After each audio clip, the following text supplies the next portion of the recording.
Arrancamos presentando a las damas. Manuela Castanegra, del Nuevo Más. Bienvenida, Manuela. Muchas gracias. ¿Todo tranquilo? Todo. Bueno, bienvenida. Nada tranquilo, pero bien. Nada tranquilo. Ahora todavía no arrancamos, para empezar a charlar. Santiago Fraschini, economista del Frente para la Victoria, Bien. ¿cómo estamos? ¿Bien? Muy bien, muy ¿Todo bien. tranquilo? Miguel Ponce, bueno, con asistencia perfecta. Gracias. ¿Todo bien, Miguel? Muchas gracias. Y Fabián Medina, que ha venido. ¿Cómo estás, Fabián? ¿Qué tal? Gracias Aquí por con venir. gusto. Bueno, acabamos de ver un informe que es importante, es un tema realmente delicado que se va a debatir esta semana y veremos a ver cómo repercute también en el oficialismo. Manuela. Realmente lo que parece indicar la situación es que la ley antidespido en el Congreso no va a salir. Centralmente el masismo ya indicó en boca del propio Massa de que así como baja del Senado no están de acuerdo con esta ley porque quieren incluir el capítulo de las pymes. Nosotros desde el Nuevo Más y defendiendo los derechos de los trabajadores queremos ser muy claros. Las pymes son empresas, como lo indica su sigla. No estamos hablando de doña María que tiene un kiosco en su casa en el barrio y que lo atiende por la ventana con su esposo y su familia. Estamos hablando de empresas que tienen hasta 40 empleados con cierta recaudación anual y que constituyen las contrataciones del 70% de la mano de obra registrada. Entonces, una ley que no incluya a las pymes es una ley inocua que no hace nada por los despidos. Entonces, hay que ser más claros en esa discusión. Nosotros estamos del lado de los trabajadores y queremos que salga esta ley. Ahora, de cualquier manera, hay que ver varios panoramas de este punto de vista porque inclusive no, si llegase a salir, que no indica que fuese a ser así, Macri ya indicó que lo va a vetar. Desde ese punto de vista hay que atender a que no alcanza con el Congreso en este momento y hay que mantenerse movilizados en las calles como lo indicó el 29 de abril pasado, es una semana nada más, 300.000, 400.000 trabajadores en la calle, todas las centrales, la izquierda estuvimos acompañando, se paralizó prácticamente el país sin ser un paro. Hay que darle continuidad a esas medidas porque son evidentemente las únicas que van a lograr frenar los despidos. Santiago, ¿esto beneficia o no? Porque hace poco también salió un video de Cristina Fernández de Kirchner en su momento cuando criticaba el fenómeno de la doble indemnización. ¿Qué pasa con el Frente para la Victoria con esta política de la ley antidespidos? A ver, yo creo que la ley tiene que salir lo más rápido posible. Obviamente estamos en una emergencia laboral, digo 150.000 despidos, un promedio de 1.000 despidos por día, con lo cual la desocupación se está transformando, y lo dicen todas las encuestas, en uno de los problemas más graves para la sociedad argentina. Sí. Y creo que el principal problema de una economía es cuando empieza a crecer el desempleo, con lo cual la ley sería muy bueno que salga. Obviamente está claro que Macri lo más probable es que la vete por una cuestión sencilla. En el modelo de Macri el aumento del desempleo no es un efecto no deseado, sino que es un objetivo buscado, porque estoy convencido que lo que quiere Mauricio Macri y su equipo económico, por filosofía económica, es disciplinar al mercado de trabajo a través del crecimiento del desempleo para que baje el salario real en la Argentina, porque ellos están convencidos que el salario en la Argentina está muy alto, lo dicen, ¿sí? Por eso, ¿cuál es el objetivo de ellos? Bajar el salario para bajarle el costo laboral a las grandes empresas y aumentar la tasa de rentabilidad. Y decir una cosa importante, si bien la ley tiene que salir, la mejor solución para el tema de la desocupación en la Argentina es que cambie la filosofía del modelo económico macrista. Si no hay una modificación de la filosofía y el rumbo que Mauricio Macri le está imprimiendo a la economía, el desempleo va a seguir creciendo. ¿Por qué? Por una cuestión sencilla. Lo que generaron es un modelo de valorización financiera donde el que tiene plata hoy le conviene comprarle banco. Te lo pregunto de vuelta, déjame preguntártelo de vuelta. En el discurso que salió de la expresidenta de la Nación, Cristina Fernández de Kirchner, atacando la doble indemnización. Pero era un contexto distinto. Por eso te pregunto, actual, pero ¿no pensás que afectaría de la misma forma? Digo, no, en este contexto no, porque el contexto del modelo Mauricio Macri es un modelo económico donde expulsa a trabajadores. Esto es totalmente distinto, por eso digo, y reiteramos, la ley tiene que salir lo más rápido posible, pero la solución definitiva al problema del crecimiento del desempleo en la Argentina es cambiar la filosofía del modelo económico de Macri, que es un modelo de exclusión con generación creciente de desempleo. Y las pymes van a seguir sufriendo en este modelo económico porque está planteando que la única política antiinflacionaria que tiene el gobierno de Mauricio Macri es la recesión económica y la apertura comercial, que son dos cuestiones que a la pequeña y mediana empresa que vive del mercado interno obviamente no lo va a poder soportar. Miguel, dos preguntas. A ver, el tema de Cristina Fernández de Kirchner es una, se la preguntaba él, y la otra es, ¿una pyme puede soportar este tema de la doble indemnización en el caso de tener que despedir a una persona? Mira, tema de Cristina está en los medios. Basta entrar a YouTube y ver lo que dijo. Así que punto, no vamos a discutir una obviedad. ¿Es una contradicción del Frente para la Victoria? Yo no sé si es una contradicción. Es muy posible que tenga que ver con cuando estamos de un lado del mostrador, decimos algunas cosas, cuando nos alejamos, el famoso teorema de Baglini. El famoso teorema de Baglini, ¿no es cierto? Cambió el modelo económico. Entonces, el otro tema. Las pymes hoy son el 95% de todas las empresas argentinas. Sin embargo, en las exportaciones solamente reflejan el 7% de lo que estamos exportando.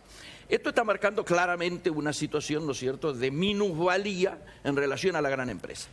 Acá dijimos más de una vez, y lo hemos repetido en este programa, que era necesario haber equilibrado la balanza social y para ello hay una agenda básicamente de 4 puntos. Hoy, luego de que no se hizo el acuerdo político, económico y social que reclamábamos desde el principio de la gestión. Y esos temas, el aumento de los jubilados, el mover la escala, ¿no es cierto?, del impuesto a las ganancias, gravar la renta financiera y frenar los despidos.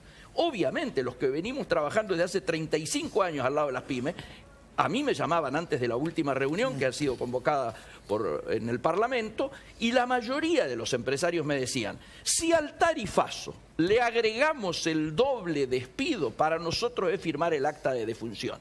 ¿Por qué? Porque hoy estamos financiando al Estado y financiando a la gran empresa. Nosotros tenemos que pagar a los 30 días los impuestos y nos pagan la gran empresa 60, 90 y hasta 180. Déjame explicar, para entenderlo todo. Todos tenemos que entenderlo, es bien simple este tema. ¿Vos decís que de aprobarse esta ley será una ley que conduce a matar las pymes? En el caso de las pymes, si no se contempla esta otra situación que estamos hablando. ¿El empleo desde ya? Estamos hablando del empleo. No, porque está invertida la pregunta entonces. Estamos hablando de una ley antidespidos, pero lo único que hablamos es cómo proteger las empresas. ¿En qué quedamos? En ningún momento parar. Como bien dijo Miguel, hay un 95% de empleo generado por pymes. Pero pymes tenemos micropymes, mini pymes y muy pequeños comerciantes, ¿sí? A ver, entendámoslo, más fácil. Hay 15 millones de personas en la Argentina con edad de trabajar. 150.000 despidos significan el 1% de desocupación. Así es. ¿Sí? O sea, para que lo quieran entender en palabras fáciles, la población económicamente activa son 15, 16 millones. 150.000 es un punto. Está cerrado el INDEC, así que la verdad que todavía no terminamos de saber la exactitud de esos números. Pueden ser muchísimos más. Pero yo te estoy hablando con datos específicos del censo 2010. Dale. No te estoy hablando con la actualidad. 16. Bueno, está bien, pero son los datos que tenemos físicamente hoy. Entonces, ¿después a qué vamos? Lo que tratamos de hacer nosotros con la ley que llega del Senado es proteger el empleo y frenar que sigan los despidos. Son dos cosas distintas. Se frenan los despidos con la doble indemnización, con la prohibición, y se promueve el empleo.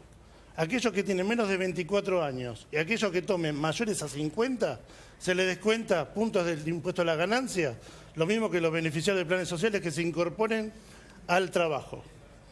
Eso es lo que estamos promoviendo. Además, con leyes complementarias para promover la venta de pymes. A ver, Manuela. Hay un problema. Acá hay... el INDEC está cerrado, así que realmente no sabemos cuál es la pobreza real, a pesar de los datos que dice la UCA. No sabemos cuál es el porcentaje real de desempleo. Tenemos un ministro de Hacienda que dice que es una sensación térmica la de los despidos y hay ya 150.000 trabajadores que no tienen su puesto de trabajo en lo que va a 2016 y no sabemos cuántos más. Están en el Congreso una ley para frenar, tampoco estamos hablando de 2 años, son 180 días, son un par de meses, y una doble indemnización si es un despido sin causa. Y en lugar de enfocarse en ese problema, sobre todo el Frente Renovador, que en este momento está actuando como agente de Macri, defendiendo al oficialismo, te introduce, déjame terminar la idea, te introduce el problema de la pyme y enfoca todo el debate en vez de en el lugar de los trabajadores, en el lugar de las empresas. Y además es un plan del macrismo, el del primer empleo, que ya lo está aplicando Angela Merkel en Alemania, donde empezó a haber millones y millones de trabajadores despedidos que tenían beneficios sociales y demás, para introducir un plan del primer empleo que no es más que precarización. Entonces, ¿qué hacen? Contratan un montón de pibes de manera eventual, con contratos basura, y lo llaman a cualquier hora para decirle que tienen que venir a trabajar, no tienen ningún beneficio social, mientras se despide a trabajadores que tenían beneficios sociales. Entonces, es una excusa la de hablar de las pymes y la del plan del primer empleo para asegurarse los despidos. Porque entonces, si es tanto... Y además están diciendo, el macrismo está diciendo... Quisimos hablar con las empresas para pedirles un compromiso y nos dijeron que no. Es obvio, hay un plan de despidos. ¿Por qué tardó tanto Sergio Massa en tomar postura sobre este tema? No Porque nadie del Frente Renovador hasta hace una semana o un par de días quería hablar sobre esta situación hasta que Massa no saliera a hablar. Perdón, en lo particular yo vengo hablando hace casi 3 semanas. Pero estamos de acuerdo. A ver, empezaron a hablar...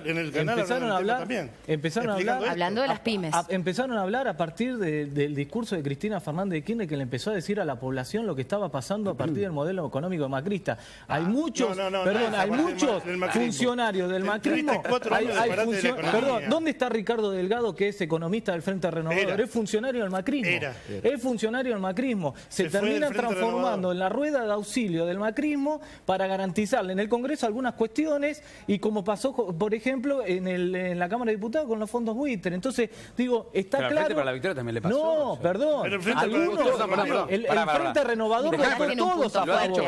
El Frente Renovador votó todos a favor. No, todos no. Perdón, lo ¿Cómo que no? Lo dijeron acá varios invitados de Frente para la Victoria. Digo, han tildado de traidores a Pichetto, se han mencionado al gobernador de Salta. Perdón, yo digo, lo del Frente Renovador en la Cámara de Diputados votaron todo en contra y le hicieron el juego. Y acá están haciendo lo mismo. El Frente Renovador tiene muchos funcionarios, tanto en Nación como en la provincia con Vidal. No son del Frente Renovador. Por eso le hacen rueda de auxilio al macrismo en estas cuestiones que son trascendentes. ¿Sabés lo que es gobernabilidad? Voten la ley. Voten la ley. Sí, obviamente. ¿Sabés lo que es la oposición responsable? La gobernabilidad se garantiza gobernando para la gente. Ese es el problema. La gobernabilidad se garantiza gobernando a favor de la gente, que es lo que no está haciendo el macrismo.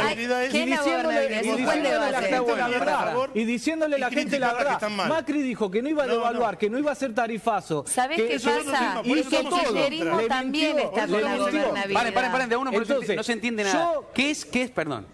Acá hay dos conceptos que son importantes: gobernabilidad y oposición responsable. ¿Cuál es el criterio de cada partido? La única manera de garantizar gobernabilidad es gobernar a favor de la gente. El pueblo te da gobernabilidad, no te da gobernabilidad los diputados del Frente Renovador. Te da legitimidad. Entonces, y gobernabilidad también. Entonces, y decir la verdad. ¿Cuál es el problema? La gobernabilidad tiene que ver con la gobernabilidad tiene que ver con el servicio de qué. Cuando asume Macri, le pide a todos los representantes de la oposición, y ahí fue Scioli, ahí fue Massa, todos menos la izquierda, que no fue, se fueron a sentar a decir: vamos a apoyar a la gobernabilidad para que haya estabilidad. ¿Eso qué quiere decir? Apoyar el plan de gobierno. La gobernabilidad es el plan de gobierno, y si vos decís que el plan de gobierno es el ajuste y la desocupación, entonces estás apoyando ese plan económico, y por eso le apoyaste. Por eso el Frente para la Victoria si vos votás a favor de la ley antidespido, ¿por qué contra la gobernabilidad? Si es a favor de la gente. Yo parto de la base de que todos queremos el éxito del país y por lo tanto no queremos fracasos ¿Qué es el éxito del país? Hay empresarios y hay trabajadores, no hay éxito para todos. Eso es un error. No hay éxito para todos. Acá los únicos que se la llevan en pala son los empresarios. Pará. Vamos a una cosa. Si hablamos todos juntos no se entiende nada. Escucho un bullicio en la tele, la gente va a cambiar de cara. Esperen que termine Miguel, seguimos hablando. Vamos ordenados, dale. Desde nuestra perspectiva, ¿no es cierto? Todos estamos queriendo el éxito del país, porque cada vez que al país le va mal, los que pagan esa ida mal son los desposeídos, son los más débiles en la escala social.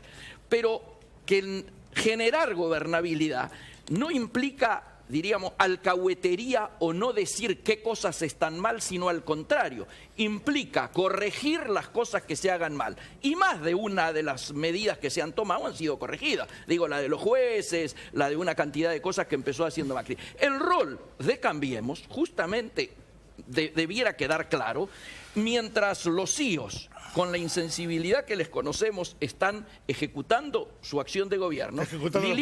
Lilita Carrió sea autoerigida en la fiscal de la República. El radicalismo, que es la tercera pata, que todos esperábamos y pedíamos que fuera la sensibilidad social y fuera la política, no lo está haciendo. Hay que hacer los debates de manera que sean más claros y evitar falsas discusiones. Bajo la discusión de la gobernabilidad, en realidad lo que han dicho es ser una falsa oposición. Es así. Si vos estás con el plan de gobierno de Macri, estás con el ajuste. Y además hay una falsa idea de que de la teoría económica del desborde, que si el empresario tiene mucho dinero, eso desborda al trabajador. Y eso no es así. ¿Quién la suscribe acá? Vos, en tu explicación de recién, si al país le va bien a los desposeídos. Jamás he suscrito pero esa es la idea, igual no importa. Estamos pidiendo pero vamos inversiones más. Yo te dejé hablar, no te interrumpí. No hagas eso conmigo, sé más respetuoso. Te pone nervioso la discusión esta. Pero me decís entonces que yo déjame terminar. Déjame terminar. No me pongas en mi boca cosas que yo no dije. Vos explicaste recién que si al país le va bien, entonces no afecta a los desposeídos. Le va mal a los Vos dijiste eso. Yo dije bueno, eso. por oposición entonces lo que quiere decir es que si los empresarios están bien, los trabajadores tienen trabajo. Y eso no es así. Salió el CEO, déjame terminar la idea. Salió el CEO de Peugeot y de Renault, de Peugeot y de Citroën, a decir que no van a invertir en la Argentina en el corto plazo. A decir que el salario de acá estaba muy alto y que por eso no van a invertir, que tampoco van a invertir en Brasil. O sea, los propios empresarios. Salieron, toda la CAME sacó un cartel diciendo no voten la ley de antidespidos, porque a nosotros nos va a llevar a tal lugar. Salieron todos los empresarios del plástico y demás, presidentes de cámaras, a decir que no van a suscribir a el compromiso de no despedir. Están todos los empresarios diciendo que quieren echar gente. Entonces, hay dos discusiones. Echemos todas las empresas y que no haya trabajadores, entonces, para vos. Yo lo que digo es que no hay que por qué defenderlas. No hay que defenderlas hasta el final. Entonces la discusión es, ¿sabés qué es lo que digo? Que alguien acá tiene que defender a los trabajadores. Que alguien acá tiene que defender el salario. Para lo cual tiene que haber, nosotros nos posicionamos de ese lado. ¿No es cierto? Vos lo único que la única propuesta que tenés es para las empresas. Acá se sacó todos los impuestos a las patronales agrarias, al petróleo, a los bienes suntuarios. Y cuando se habla de los trabajadores, se dilata el debate en el Congreso. Entonces, ¿qué quedamos? ¿Cómo puede ser que por decretazo se le eliminen todos los impuestos a los que más tienen y cuando se habla de la ley de trabajadores sea un pantano en el Parlamento? Santiago. No, por eso digo, primer punto, si queremos garantizar gobernabilidad en este país, hay que hacer políticas a favor de la gente, que es la mejor manera de garantizar gobernabilidad. Distribuir el ingreso a favor de la gente, cosa que el macrismo de hace 4 meses que viene gobernando, que hace todo lo contrario, y está haciendo una política fenomenal de transferencia de recursos de la clase trabajadora y de la mayoría de la población a los grupos concentrados, empezando por la Sociedad Rural Argentina, que le eliminó las retenciones y le devaluó, el sistema financiero, digo, el febrero, el último dato, 78% de aumento de la rentabilidad del sistema financiero, porque le están poniendo LEVAC al 37.5, con lo cual están generando un monumental valorización financiera y están destrozando la economía real con un proceso de estanflación pocas veces visto, estancamiento económico, caída de todos los datos de la producción y todos los datos de consumo, más un salto inflacionario por las mismas políticas del gobierno de Macri, pero sí, y hoy el que tiene plata, ¿qué va a hacer? ¿Se va a poner un negocio? ¿Se va a poner una pyme? El que tiene plata, se compra LEVAC o va al sistema financiero que valoriza financieramente, con lo cual, si no hay un cambio de matriz del modelo económico macrista, los problemas sociales y el desempleo se van a agravar, y si se agrava eso, se agrava la gobernabilidad más allá de lo que intenta hacer el Frente Renovador para ayudar al macrismo para que pueda gobernar este destrozo de la economía. Digo que se agrava la gobernabilidad.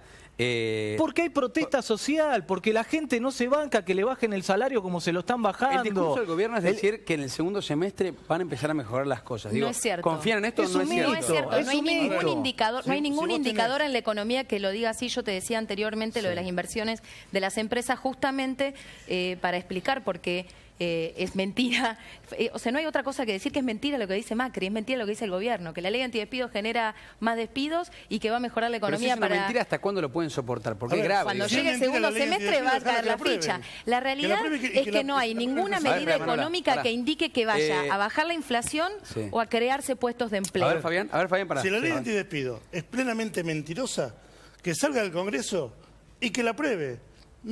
¿Qué va a cumplir? Que no pasa nada. Exactamente, se le va a dar todo en forma inversa. Y la recesión iba a ser segundo semestre, supuestamente recuperación, se iba a meter la recesión a fondo. Se adelantó a abril por el tarifazo y ahora están hablando del cuarto trimestre en el cual levantaría los niveles de producción. Estamos hablando de un año completamente recesivo. O sea, estamos hablando de fin de año recién que empezarán a levantar algunos niveles. Nos quedan 5 meses para que la gente siga comiendo. Así es. Pero porque confían en porque confían en el efecto derrame que ya fracasó, que decirle, le damos mucha plata a los ricos invierten y generan puestos de trabajo, ese es el famoso efecto derrame que siempre los economistas ortodoxos, como los que están gobernando hoy, confiaron en los 90, confiaron en eso y no pasó, porque acá cuando se le da plata a los ricos, fugan dinero o ponen empresas en Panamá y no lo invierten acá y no generan puestos de trabajo, con lo cual lo único que estamos haciendo es una transferencia de recursos para que aumente la fuga de capital. Y fíjense, en los 4 meses de gobierno de Macri hubo una fuga de capitales de 6.500 millones de dólares.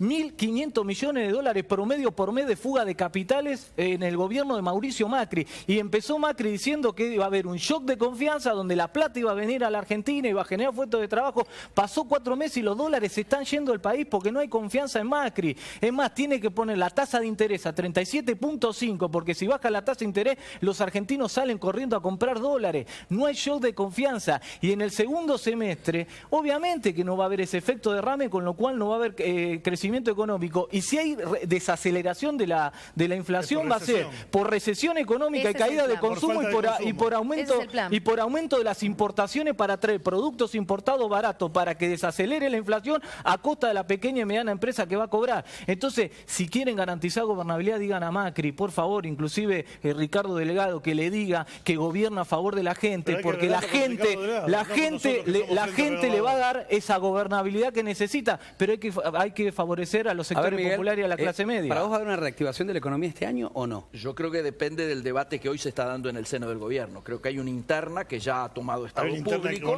Hay una interna económica muy fuerte entre los que entienden que la mejora y la baja, porque lo que se ha prometido es la baja de inflación en el segundo semestre, se va a hacer secando el mercado. ¿Pero se ha prometido sin antes debatir?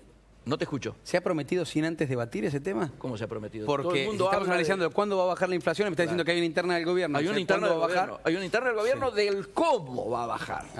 Es decir, la opción es o secar el mercado, ¿no es cierto?, de pesos, por eso la tasa, es decir, sacrificar el mercado interno. Otro sector, el de práctica y sobre todo, nosotros nos sentimos mucho más identificados con eso, plantean mercado interno más inversiones, no reemplazar el mercado interno con las inversiones, porque lo que se está planteando es que las nuevas inversiones vendrían precisamente por este tema del 38%, entonces no vienen para la producción. ¿Cómo hay mercado interno? Nos interesaría que venga para la producción, para lo cual hay que empezar ya a encarar la agenda de la competitividad, que no es solo el tema tipo de cambio, sino que básicamente las pymes están necesitando que haya programas especiales donde el tema de la tasa no haga lo que está ocurriendo hoy. Hoy a tasas del 38% está parada la cadena de pagos. ¿Por qué? Porque si vos sos un tipo que debe y está en el norte del país, preferís no pagarle a tu proveedor, colocarlo a intereses, seguir bicicleteando y luego volver a pagar haciéndote la diferencia. Entonces acá hay que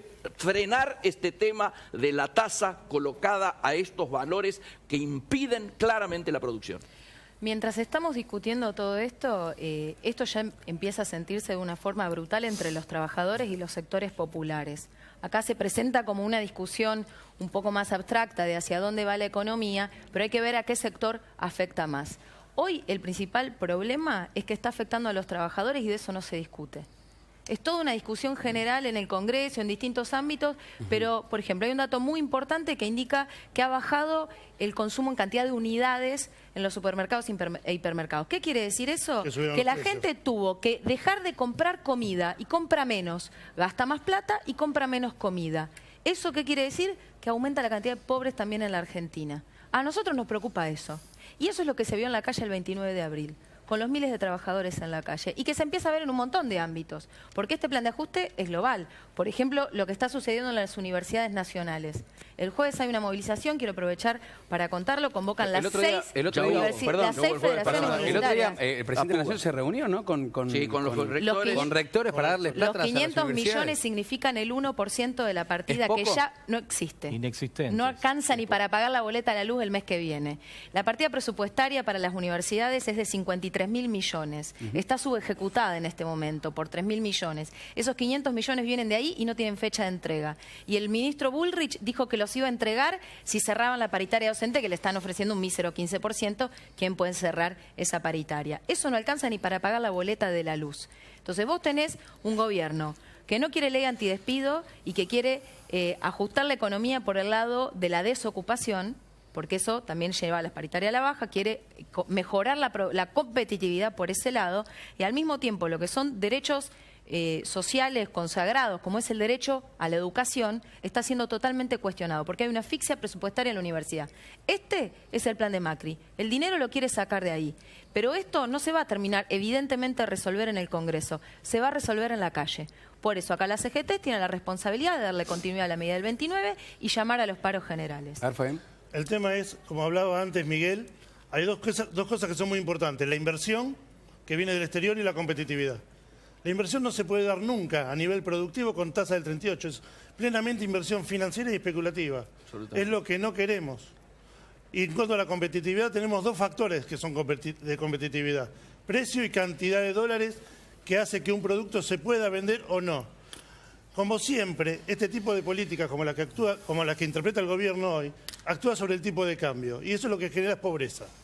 Lo que hay que generar es la baja de la cantidad de dólares necesarios para vender al exterior. Y no se da únicamente por el tipo de cambio. Se da con medidas heterodoxas, con medidas como baja de impuestos o inclusive beneficios específicos en áreas específicas. A ver si me ayudan.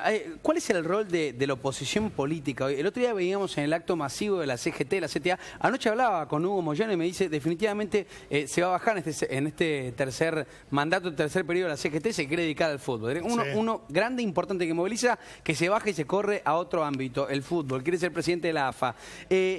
¿Qué pasa con el rol de la oposición? Preguntarle a ustedes, quizá más cerca de Sergio Massa, respecto a Mauricio Macri. ¿Hay una amistad? ¿Son enemigos íntimos? ¿O cuál es la relación específica en cuanto a la política? Nosotros vamos a estar siempre a favor de lo que sea el país y la gente.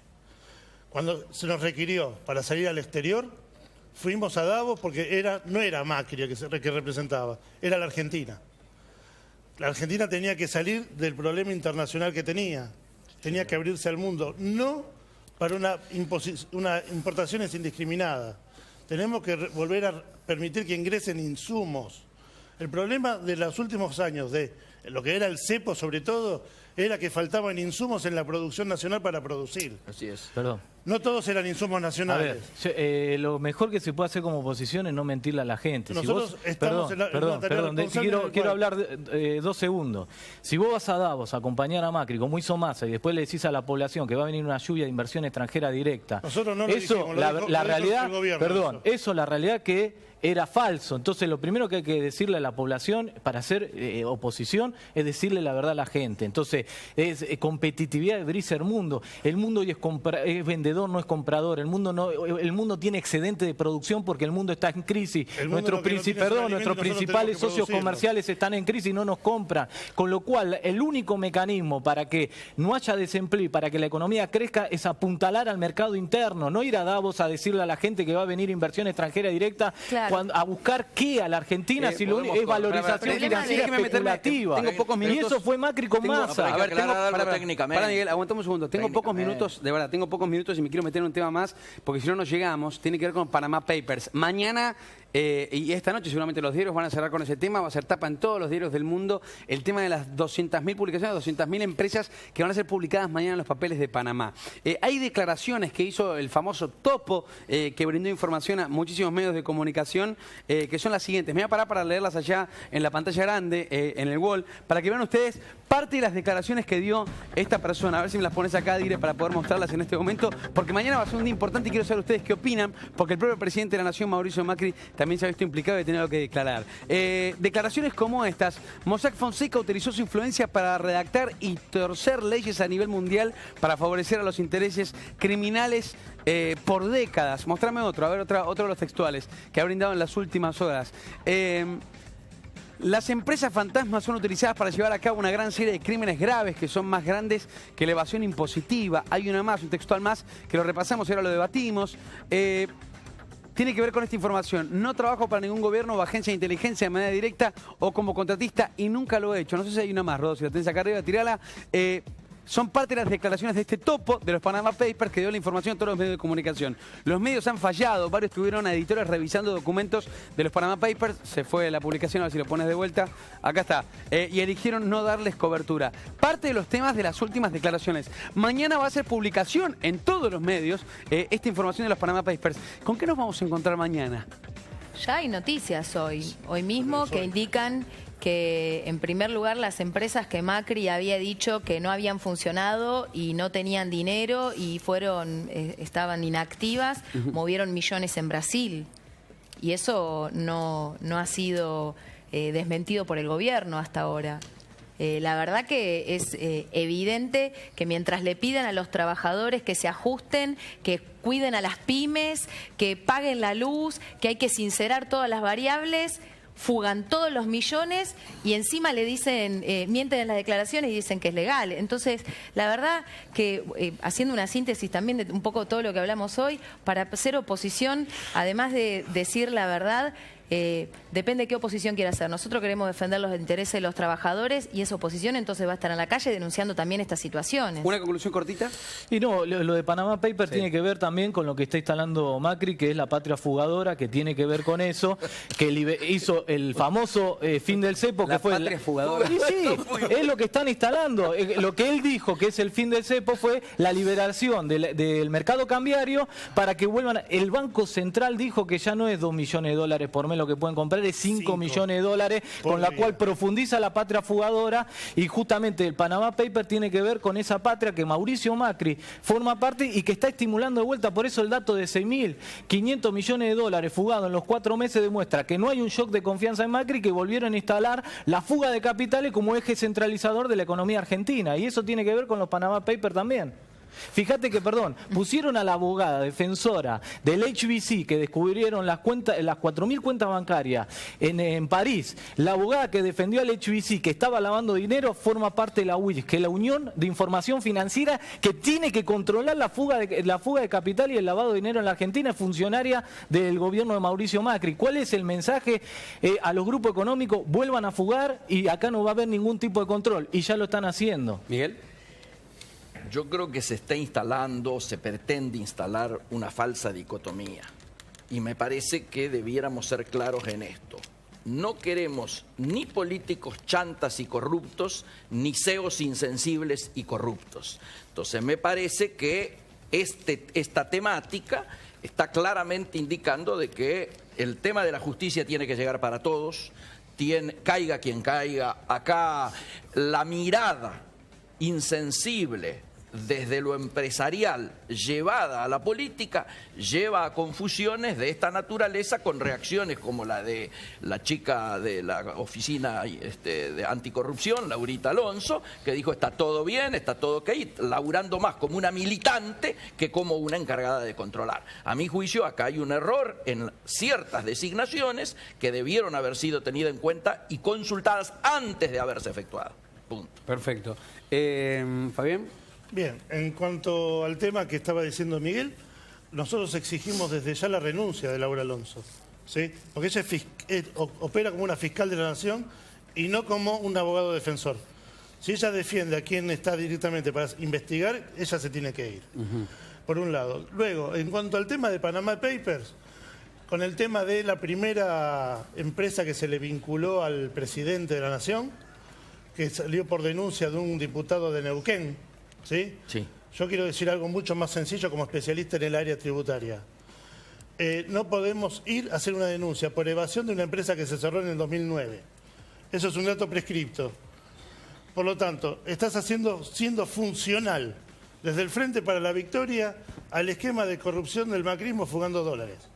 Entonces, con ese tema no lo van a poder jugar 2 veces por el mismo tipo de causa a Macri. Lo están dejando en libertad por el tema de la prescripción. Prescribió 31 de diciembre del 2015 por lo que es la ley penal tributaria. Bien, gracias. No tengo más tiempo. Gracias por haber venido. Un placer, Gracias, como siempre.